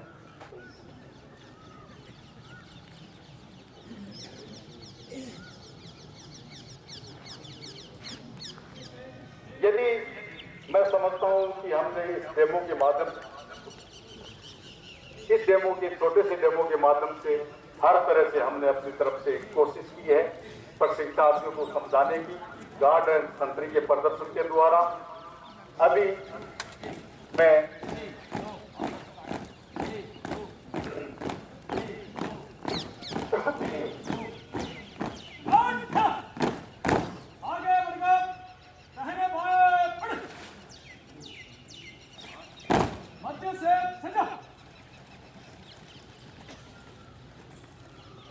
किसी का कोई शक और सवाल नहीं है तो अगले क्रम में मैं डीसी साहब से निवेदन करता हूं कि बल सदस्यों को एवं प्रशिक्षणार्थियों को मार्ग स्वरूप 2 शब्द कहें और स्टाफ एवं प्रशिक्षणार्थी को मोटिवेट करें।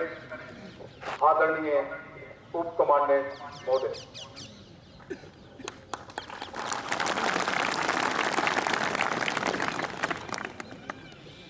सबसे पहले तो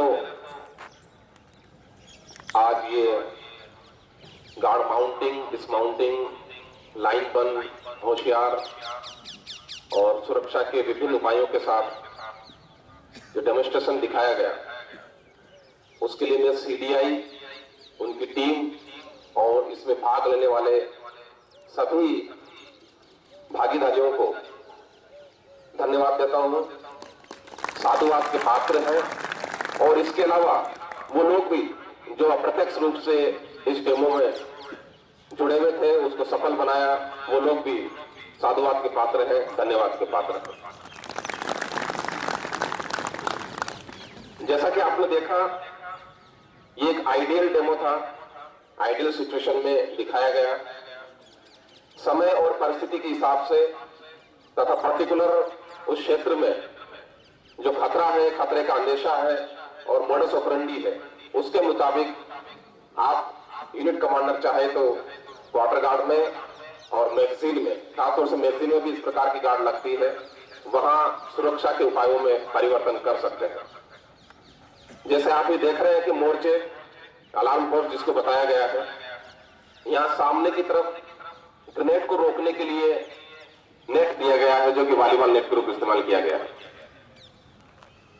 अब देखा यह गया है नक्सली लोग कि इसमें पेट्रोल बम फेंक देते हैं तो आपका ये जो कपड़े का नेट है वो जल जाता है और कारगर नहीं होता।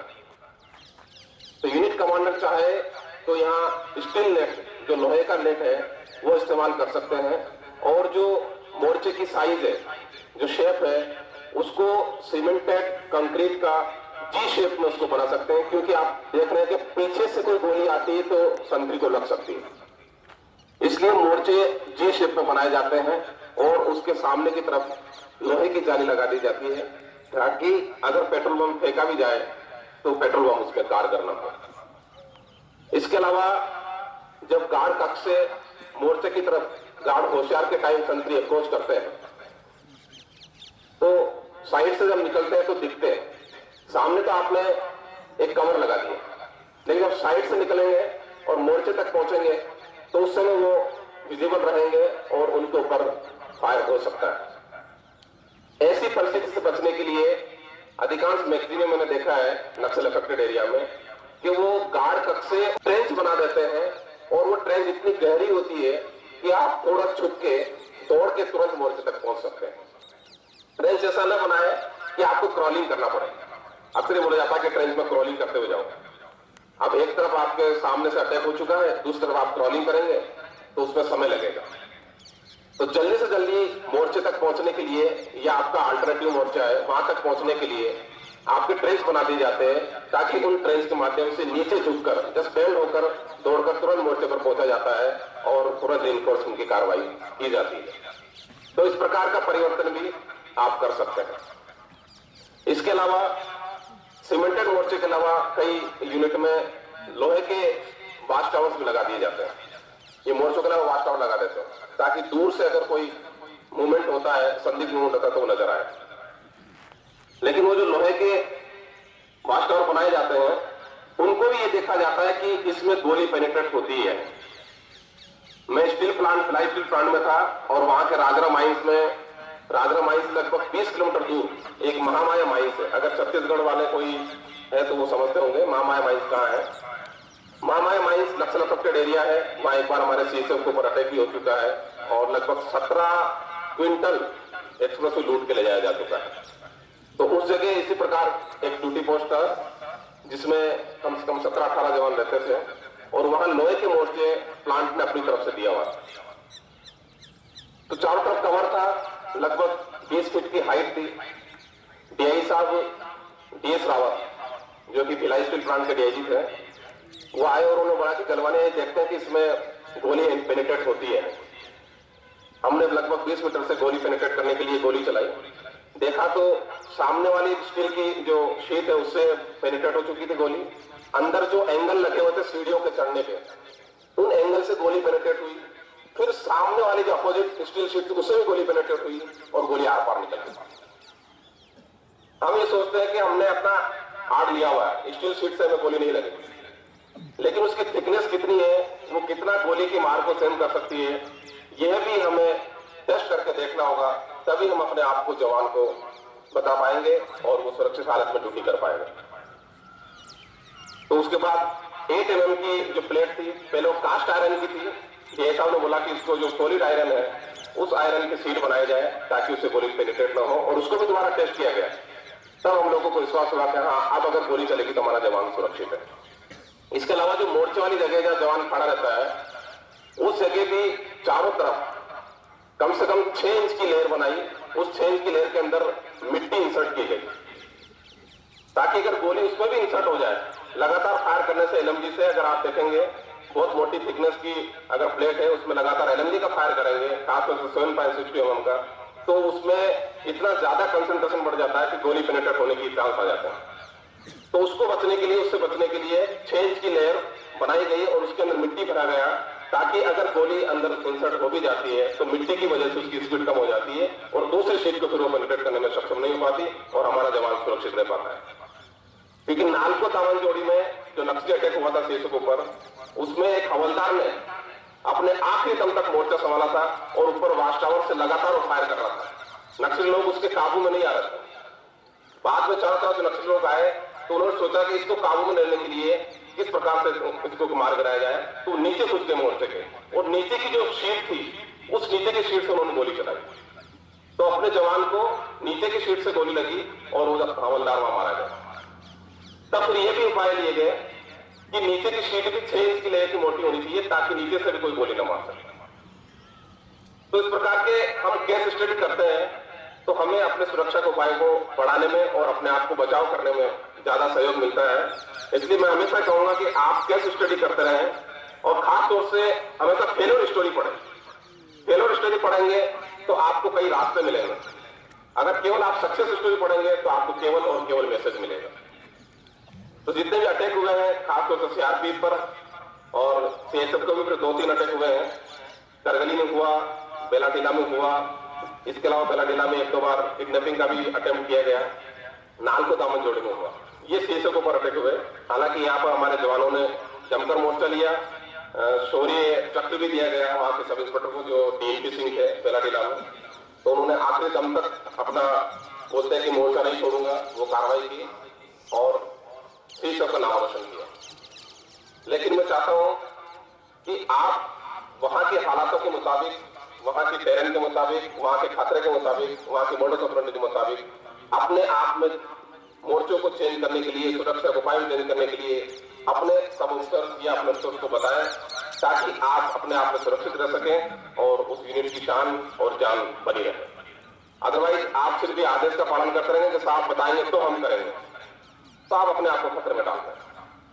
अपनी सुरक्षा के लिए आप क्या क्या उपाय सोच सकते हैं, ये सोच के देखिए कि आप खुद नक्सली है या आतंकवादी है, अगर आने के बाद वो अटैक करेगा तो मैं किस तरीके से रिएक्ट करूंगा। तो आप अपने आप में सुरक्षा के उपाय बढ़ा सकते हैं। केवल आप अपने लेवल पे सोचेंगे तो आपको पता नहीं चलेगा, आपको सोचना पड़ेगा आतंकवादी के लेवल पे, उसके मोडस ऑपरेंडी के साथ सोचना पड़ेगा कि वो किस तरीके का अटैक करता है, किस प्रकार का उसके पास वेपन है और कैसे वो हमारे पर किस टाइम पर अटैक करता है। खासतौर से आपने देखा होगा सुबह 2 से 5 के बीच में या शाम को रोलकाल के समय में अटैक होता है, क्योंकि रोलकाल के समय में सभी आदमी दिन भर थका हुआ होता है, कोई पूजा पाठ करने के लिए तैयारी कर रहा होता है, कोई नहा धो रहा होता है, कोई खाने के चक्कर में, कोई 2 बैग लगाने के चक्कर में होता है। तो सभी आदमी लापरवाही की पोजीशन में होते हैं और उसी समय का फायदा उठाते हुए नक्सली आतंकवादी लोग अटैक करते हैं। ये बेलाटिला में उसी समय हुआ। खाने की गाड़ी आया करती थी, उस खाने की गाड़ी के साथ वो लोग आए और हमारे जवानों को मार गिराया। आखिर दम तक मैंने बताया कि 3 पे सिंगल फाइट किया। वहां भी एक हवलदार जो कि मोर्चे से फाइट कर रहा था, उसको भी चारों तरफ से मोर्चे से घेर लिया गया, नीचे से उसको नीचे से गोली चलाई। तो इस प्रकार के इंस्टेंसेस जब आते हैं और आपको अगर ऐसे एरिया में मैगजीन में या क्वार्टर में ड्यूटी लगा दी जाती है, तो ऐसे साधन आपको खुद को सोचने पड़ेंगे और यूनिट कमांडर को सजेशन के तौर पर, अपने ओपिनियन के तौर पर बताने होंगे ताकि आप अपने आप को बचाव कर सकें। अदरवाइज यूनिट कमांडर को अगर बहुत ज्यादा बॉदर नहीं होता तो उसको कोई ज्यादा चिंता नहीं होती, वो इतना ध्यान नहीं देगा क्योंकि उसको कई काम होते हैं। आप अपने सुरक्षा के उपाय खुद बताएं और ये कोशिश करें कि वो सुरक्षा के उपाय इंप्लीमेंट हो सके, क्योंकि हमें यूनिटों में हमारे पास कोई फंड नहीं होता है, पूरा हम प्लांट के ऊपर निर्भर रहते हैं और प्लांट से रिक्वेस्ट करना पड़ता है कि सर हमें ये लोहे के मोर्चे चाहिए या लोहे के वाच टावर चाहिए और इसमें इस प्रकार की हमें सुरक्षा के परिवर्तन करना है, या ऊपर की तरफ में होता है। रात के टाइम में संतरी को ऊपर भी सुनाया जाता है, क्वार्टर गार्ड में इसमें नहीं बताया, लेकिन रात्रि के समय एक संतरी ऊपर भी होता है ताकि ऊपर से मोर्चा ले सके। और एक कमांड पोस्ट भी आजकल बनाने लग गए जिसमें एलएमजी माउंट होती है और एलएमजी चारों तरफ 360 डिग्री चारों तरफ फायर कर सके, इस प्रकार उसको माउंट किया जाता है। इवन बेलाटेला में तो एमएमजी है, 7.62 mm एमएमजी, और हर एक मोर्चे पर जीएफ राइफल दिया हुआ है, ग्रेनेड दिया हुआ है। तो ये आप अपने खतरे के हिसाब से अपने आप को परिवर्तन कर सकते हैं, अपने सुरक्षा के उपाय में परिवर्तन कर सकते हैं। तो प्लान क्या करता है कि वो बोलता है कि आपके एक डीआईजी आते हैं, उन्होंने तो इस प्रकार से मोर्चा बनाने के लिए बताया। जब दूसरा डीआईजी 1 साल बाद आ जाएगा, वो बोलेगा नहीं इसको ऐसे परिवर्तन करो। बोला आपके सुरक्षा के उपाय तो परिवर्तन ही होते रहते हैं, हम कब तक करेंगे, क्योंकि उनकी भी अपनी लिमिटेशन है, उनको भी कॉन्ट्रैक्ट देना पड़ता है, फिर उसके बाद काम शुरू होता है, महीना 3-4 महीना लगता है, इसी बीच दूसरा डीआईजी चेंज हो जाता है, वो आएगा नहीं इसको ऐसे चेंज करो। तो इस दृष्टिकोण से प्लांट भी हमारे पर नाराज रहने लग जाता है। प्लांट के जो मैनेजमेंट है वो बोलता है कि आप पहले अपने आप में फिक्स करो कि आपके सुरक्षा को उपाय क्या चाहिए, उसके बाद हम करें। तो नतीजा होता है कि वो डिले होता है। लेकिन आपको अल्टरनेटिव प्लस साथ के साथ इंप्रोवाइज तरीके से उस समय के दौरान सुरक्षा के साधन अपनाने होंगे, केवल प्लांट पर ही निर्भर नहीं रहना होगा, क्योंकि प्लांट हमेशा पीछे हटता है सिर्फ इसी वजह से कि आपके सुरक्षा के उपाय एक जैसे नहीं है। फिर हम समझाने की कोशिश करते हैं कि सब security is a dynamic process, इसमें दिन रात चेंजेस होते रहते हैं और उन चेंजेस के हिसाब से हमें अपने आप को ढालना पड़ता है, अपने आप को परिवर्तन करना पड़ता है, तब जाके वो थोड़ा कन्विंस होता है। तो ऐसी प्रॉब्लम्स आपको प्रैक्टिकल प्रॉब्लम्स आएगी। यहाँ तो ट्रेनिंग सेंटर है, सब कुछ बना बनाया तैयार मिलेगा आपको, लेकिन यूनिटों में डिफरेंट स्थिति है। इसके अलावा कई बार जैसे सपोज आपको कुछ कंस्ट्रक्शन वर्क करवाना है, कॉन्ट्रैक्टर के लेबर आएंगे अंदर, अब उस लेबर की इंटीग्रिटी देखनी पड़ेगी, उनके प्रॉपर पास बनते हैं और उन पर ध्यान रखा जाता है। नालको दामनजोड़ी में क्या हुआ था कि जो लेबर अंदर आई थी काम करने के लिए, उन्होंने साइड के जो फेंसिंग लगी हुई थी उन फेंसिंग के एंगलों को धीरे धीरे आरी से काट दिया और जब नक्सली लोग आए तो उनको पांव से गिराया और वो इजीली गिर चुके। तो अब अंदाजा लगा लो कि वहां के जो संतरी, वहां के जो ड्यूटी करने वाले थे, उन्होंने लेबर पर बिल्कुल ध्यान ही नहीं दिया। लेबर लोगों ने आरी से काट दिया, वर्किंग करते करते पूरे एंगल को आरी से काट दिया, इतना रखा कि एक बार धक्का दे तो गिर जाए। बाहर की तरफ से काट दिया और बाहर की तरफ से धक्का दिया तो मुश्किल से एक सूट के बराबर बचा होगा एंगल, वो गिर गया। इसके अलावा अगर एंगल नहीं कटता है तो नक्सली लोग क्या करते हैं, लेडर लेके आते हैं। अगर आपने वाई शेप में भी लगा रखी है फेंसिंग और उसके ऊपर कंसर्टिंग कोयल भी लगा रखा है, उसके लिए भी वो स्टडी करते हैं कि इसको कैसे क्रॉस किया जाए, फिर वो उतना ऊंचा लेडर लेके आ जाए, लकड़ी का लेडर लेके आएंगे, उस पर चढ़ेंगे, दूसरी तरफ जम करेंगे और आपको अटैक करेंगे, तो आपका सारा फेंसिंग खराब। कंसर्टेना कोयल भी लगा दिया, वाई शेप भी लगा दिया और डबल लेयर भी लगा दी, उसके आगे आपने 3 लेयर की कंसर्टेना कोयल भी लगा रखी 50 मीटर दूर पे, सबको क्रॉस कर जाएंगे। क्योंकि वो स्टडी करते हैं, वो ये देखते हैं कि यहाँ अटैक करेंगे तो किस जगह से करेंगे, फिर हमें भागना होगा, एस्केपिंग रूट क्या होंगे, किस तरीके से जवान रिटेलिएट कर सकते हैं, वो पूरा रिहर्सल करते हैं। रिहर्सल करने के बाद आते हैं तो आप अंदाजा लगा सकते हो कि आपको उनसे कितना ज्यादा अटेंटिव रहने की जरूरत है और ट्रेनिंग लेने की जरूरत है। कि वो लोग ट्रेनिंग लेते हैं, अपने आप में ट्रेनिंग करवाते हैं और हमसे बेहतर ट्रेनिंग करते हैं। मैं आपको क्लिप दिखाऊंगा कभी जरूरत पड़े तो नक्सलियों की किस प्रकार की उनकी ट्रेनिंग होती है। तो उस दृष्टिकोण से आपको ज्यादा अटेंटिव और आपको ज्यादा अलर्ट रहने की जरूरत है, क्योंकि आपके पास केवल और केवल उसी समय मौका है जब उनकी गोली चलती है, और उनकी गोली चलेगी तभी आपको रिटेलिएशन करने का मौका मिलेगा। और उस समय अगर आपने अपने रिफ्लेक्सेस तेज रखे, आपकी प्रशिक्षण आपने ठीक से अटेंड किया होगा, तो आप अपने आप को बचा पाएंगे। अदरवाइज राम नाम सर कुछ नहीं होगा, सिर्फ श्रद्धांजलि के 2 फूल चढ़ाने आ जाएंगे। सीआरपीएफ के 75 लोग मारे गए थे 86 में से 81 में से, मात्र श्रद्धांजलि के फूल चढ़ा दिए, हर साल बरसी मना दी जाती है और जय हिंद करके चले जाते हैं। तो ऐसी स्थिति ना आए। आपके भी बच्चे हैं, आपका भी परिवार है, उनका भी ध्यान रखना है। तो उनको और अपने आप को बचाने के लिए आपको प्रशिक्षण को सीरियसली लेना होगा। और जो भी आपको डाउट होता है, आतंकवादी के दृष्टिकोण से सोचे और ये सोचे कि मुझे किस प्रकार की कार्रवाई करना है, उसके लिए मैं अपने आप को कैसे ट्रेन करूं। ये आप यही कार्रवाई इस डाउट को दूर कर सकते हैं आरटीसी में। अदरवाइज आपको दूसरी जगह पर सीखने का मौका नहीं मिलेगा।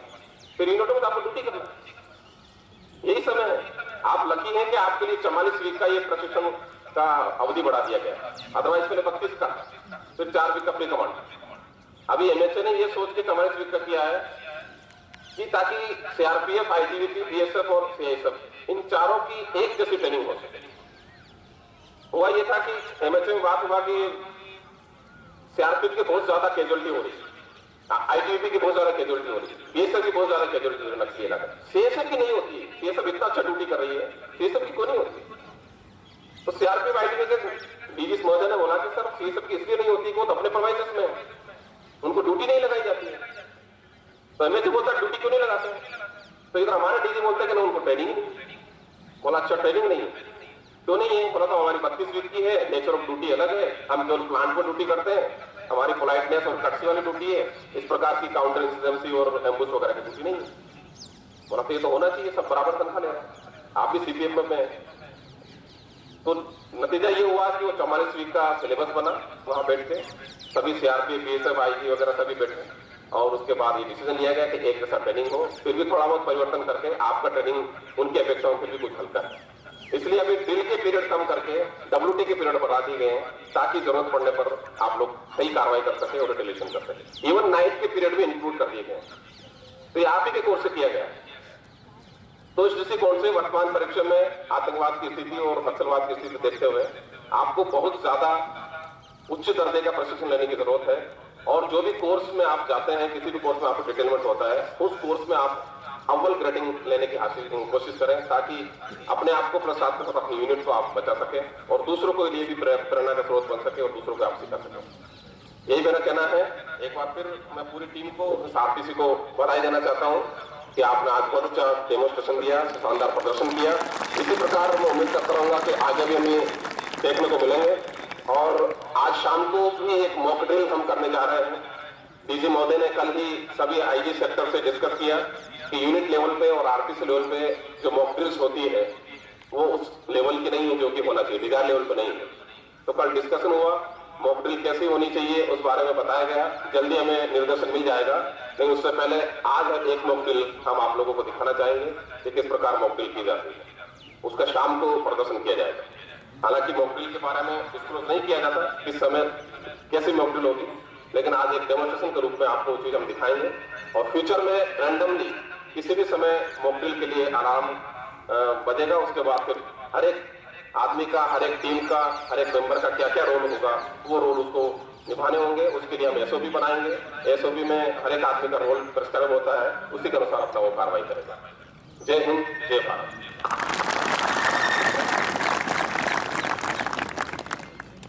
धन्यवाद श्रीमान। जो भी आपने महत्वपूर्ण बातें और सुरक्षा उपाय बताए हैं, उससे सभी स्टाफ और प्रशिक्षणार्थी लाभान्वित हुए हैं और इन बातों को पूरी तरह से अमल में लाया जाएगा और हर बात का आगे से पूरा ध्यान दिया जाएगा। धन्यवाद।